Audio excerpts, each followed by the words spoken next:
మా ఊర్లో రాత్రి బాగా వర్షం పడినట్టుందండి. గాలికి గోంగూర మొక్కలన్నీ అటు ఇటు అయిపోయాయి. ఇది చూస్తున్నారా? నేనైతే హార్వెస్ట్ చేద్దామని అనుకుంటున్నాను. ఏం చూపిస్తున్నానంటే ఈ ఆకు కింద పురుగుందండి. అదేం పురుగో నాకు తెలియదండి. ఆకులు తినేసి ఈ రౌండ్గా ఉన్న దాంట్లో పడుకుంటుంది అనమాట, హోల్ చేసుకుని గుడ్లు పెట్టి. ఇదిగోండి, ఇది ఇంకో టబ్లోది.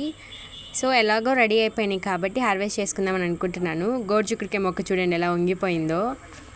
నిజానికి నేను ఇప్పుడే గోంగూర మొక్కలు తీసేద్దామని అనుకోలేదండి, కానీ తీసేయాల్సి వస్తుంది. ఒకటి వచ్చేసి ఏంటి అంటే వర్షానికి మొక్కలు అటు ఇటు అయిపోయినాయి. రెండోది ఏంటి అంటే పురుగు కూడా వస్తుందండి.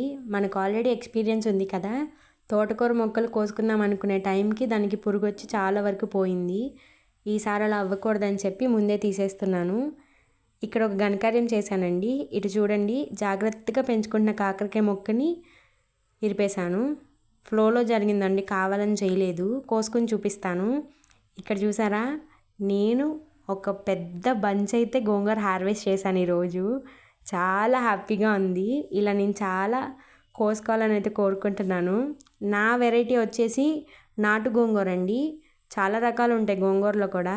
నేనైతే నాటు వెరైటీ చూస్ చేసుకున్నాను. Thank you for watching.